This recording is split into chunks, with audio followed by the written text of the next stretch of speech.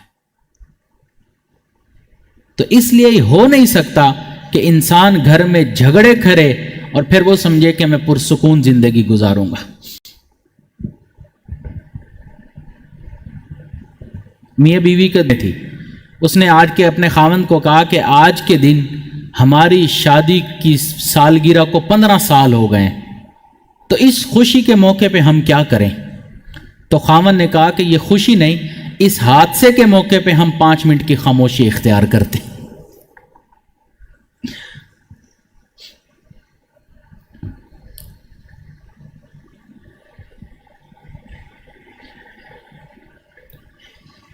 ایک خاوند بڑا افسردہ بیٹھا تھا، بیوی نے پوچھا اتنے افسردہ کیوں بیٹھے ہو؟ اس نے کہا کہ تمہیں یاد ہے جب میں نے تمہارے والد سے اپنی شادی کی بات کی تھی تو تمہارے والد نے کہا تھا کہ یا تم میری بیٹی سے شادی کرو یا اس کے بدلے میں تمہارے اوپر کیس ایسے ڈال دوں گا کہ 20 سال تمہیں جیل میں رہنا پڑے گا۔ بیوی نے کہا مجھے یاد ہے۔ تو خاوند کہتا ہے کاش میں ان کی بات مان لیتا، آج میں جیل سے رہا ہو رہا ہوتا۔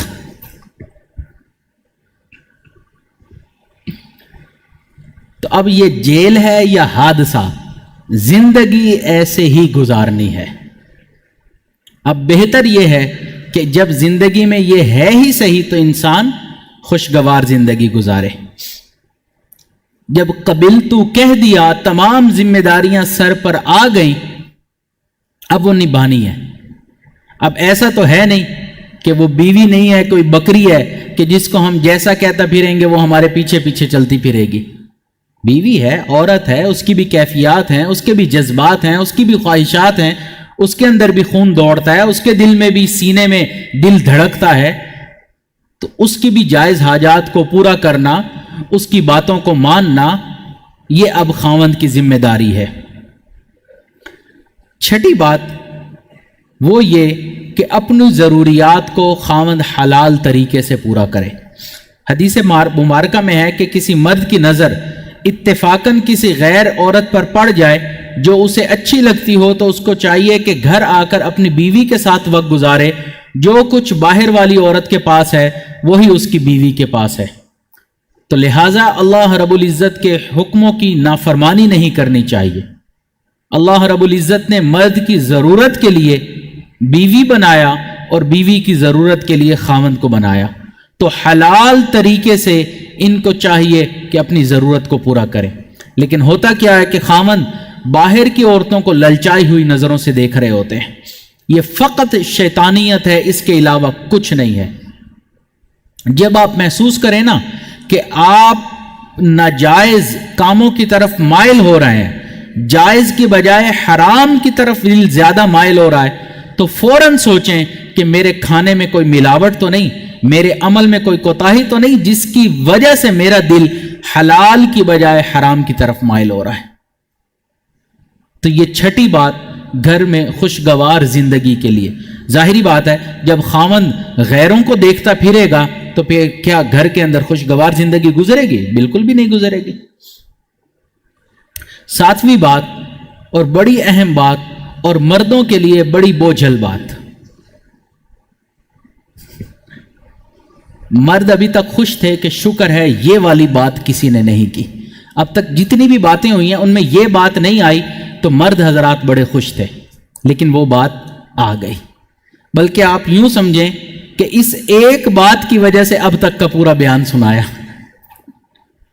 اور وہ کیا ہے کہ بیویوں کو خرچ کرنے کے لیے پیسے دیا کریں، ذاتی خرچ کے لیے بھی ان کو خرچہ دیں۔ جیسے ہمارے معمولات ہیں نا، تو سالکین کہتے ہیں کہ ہم قرآن کی تلاوت بھی کر لیتے ہیں، درود شریف بھی پڑھ لیتے ہیں، استغفار بھی کر لیتے ہیں، بس مراقبہ نہیں کر پاتے۔ اسی طرح خاوند باقی تمام چیزیں کر لیتے ہیں، بس یہ کام نہیں کر پاتے۔ تو گھر کی زندگی اچھی گزارنے کے لیے اس کی حیثیت یہ ہے۔ تو شریعت نے یہ بات بیان کی ہے کہ خاوند اپنے اخراجات جیسے مرضی کرے مگر بیوی کے لیے کچھ ذاتی خرچہ ضرور متعین کرے۔ آپ دیکھیں کہ اس نے اپنی زندگی آپ کے حوالے کر دی، آپ کے لیے وقف کر دیا، وہ خود تو اب کچھ کماتی نہیں، تو اس کی جملہ ضروریات آپ کے ذمے ہیں، تو بحیثیت انسان اس کا بھی کہیں خرچ کرنے کو دل چاہتا ہے، اپنی مرضی سے کوئی چیز خریدوں یا اپنے والدین کے لیے عزیز و اقارب کو میں کوئی چیز لے کر دے دوں یا صدقہ کر دوں۔ تو فقہاء نے یہ لکھا ہے کہ خاوند کو چاہیے کہ بیوی کو ہر مہینے ذاتی خرچ متعین کر دینا چاہیے۔ بیوی کا اختیار ہے، وہ چاہے تو کپڑے بنوائے، چاہے تو جوتے بنوائے، چاہے تو بچوں پہ خرچ کرے، چاہے تو غرباء پر خرچ کرے۔ تو اس لیے عورت کا بھی دل ہے کہ میں اللہ کے راستے میں خرچ کرنا چاہتی ہوں، تو ہمیں چاہیے کہ ہم اس کو ضرور کچھ نہ کچھ خرچ دیں۔ اب ہوتا کیا ہے کہ خرچ متعین نہیں ہوتا، تو بیوی جو کچھ اس کو ملتا ہے گھر کے لیے وہ سمجھتی ہے کہ یہ اس میں سے میں اپنی جیب خرچ بھی پوری کر سکتی ہوں۔ جب وہ اس میں سے جیب خرچ پورا کرتی ہے تو خاوند پھر غصہ کرتا ہے، تم نے یہاں کیوں خرچ کر دیا، تم نے یہاں کیوں خرچ کر دیا۔ تو اس لیے متعین کر لیں تاکہ کوئی غلط فہمی ہی نہ ہو۔ بعض لوگوں کے اندر کنجوسی بھی بہت ہوتی ہے، لیکن یاد رکھیں اگر بیوی کو خرچ دیا جائے گا نا، بیوی آپ کے ساتھ بہت اچھی زندگی گزارے گی۔ یہ زندگی اسباب کے تحت گزرتی ہے، اور اسباب میں گزارنے کے لیے یہی سبب ایک ہے کہ انسان اپنی ضروریات کو پورا کر سکتا ہے۔ وہ ایک شخص شادی کے کچھ عرصے کے بعد اپنے وزن سے تنگ آ کر جم گیا اور ٹرینر سے کہنے لگا کہ مجھے کوئی ایسی مشین دکھاؤ کہ جسے استعمال کروں تو میری بیوی مجھ پر مر مٹے۔ تو ٹرینر نے اس کا ہاتھ پکڑا، جم سے باہر ATM مشین کے پاس لے کر دھیمے لہجے میں بولا، یہ وہ مشین ہے، باقی سب مشینیں بکواس ہیں۔ یہی ایک مشین ہے جس سے وہ تمہارے اوپر مر مٹ سکتی ہے، باقی سب مشینیں بکواس ہیں۔ تو گھر کے معاملات میں کنجوسی نہیں دکھانی چاہیے۔ انسان کو اچھا خرچ کرنا چاہیے اپنے گھر والوں پر، اپنے بچوں پر۔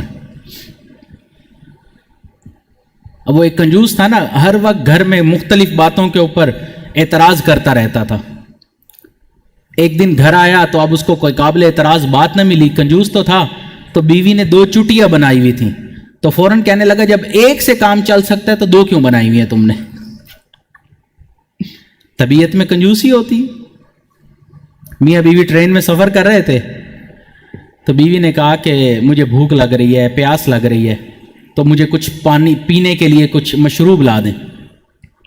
خاوند کنجوس تھا، اب اس کا دل دھڑکنے لگا کہ اب میں پیسے خرچ کروں، کچھ پینے کے لیے لا کر دوں۔ تو کہنے لگا کہ بیگم کیوں نہ میں تمہارے لیے بریانی لے آؤں، اس کے اوپر رائتا بھی ڈلوا دوں، اس کے ساتھ سلاد بھی تمہارے لیے لے آؤں۔ تو بیوی خوش ہو گئی اور کہنے لگی کہ یہ تو سن کے میرے منہ میں پانی آ گیا ہے۔ کہتا ہے بس اسی پانی سے گزارا کر لو۔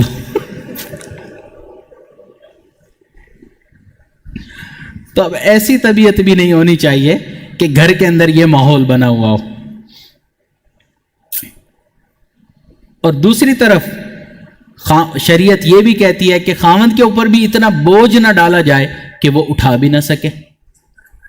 تو جتنی چادر ہے اتنی پھیلاؤ، اگر چادر کو بڑا کر سکتے ہو تو بڑا کرنے کی کوشش کرو، محنت کرو، چادر اور بڑی ہو جائے، پاؤں اور پھیلا لو۔ لیکن آمدنی سے زیادہ خرچ کرنے کی جو عادت ہے وہ اچھی نہیں۔ تو یہ 7ویں بات تھی۔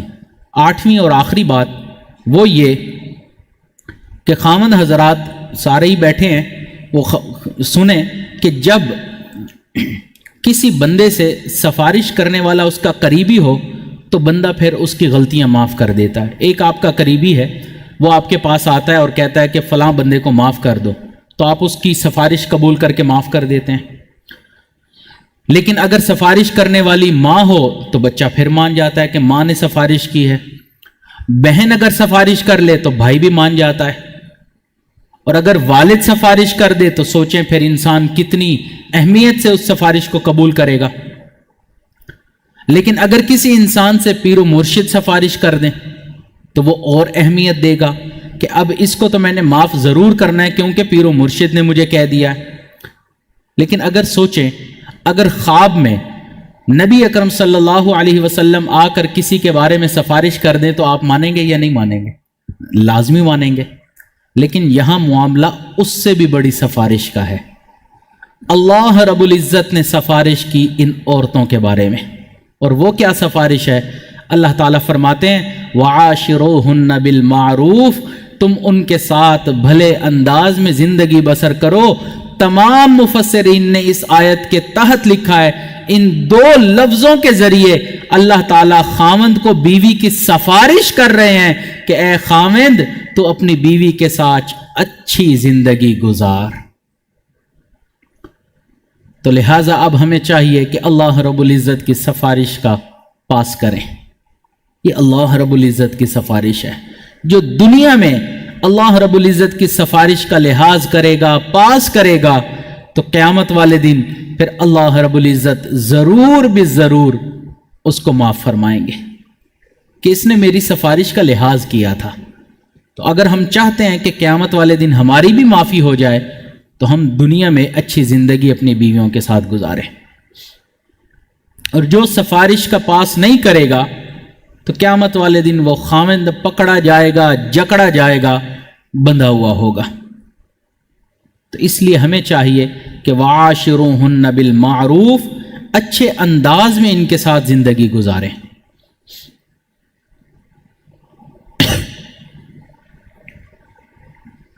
حضرت مرشد عالم رحمہ اللہ فرماتے ہیں کہ ایک مرتبہ میری اہلیہ مجھے وضو کروا رہی تھی، تو وضو کرواتے وقت جب وہ پانی ڈال رہی تھی تو دھیان کہیں اور تھا، پانی کہیں اور ڈال رہی تھی، تو میں نے ان کو جھڑک دیا کہ آپ کا دھیان کس طرف ہے۔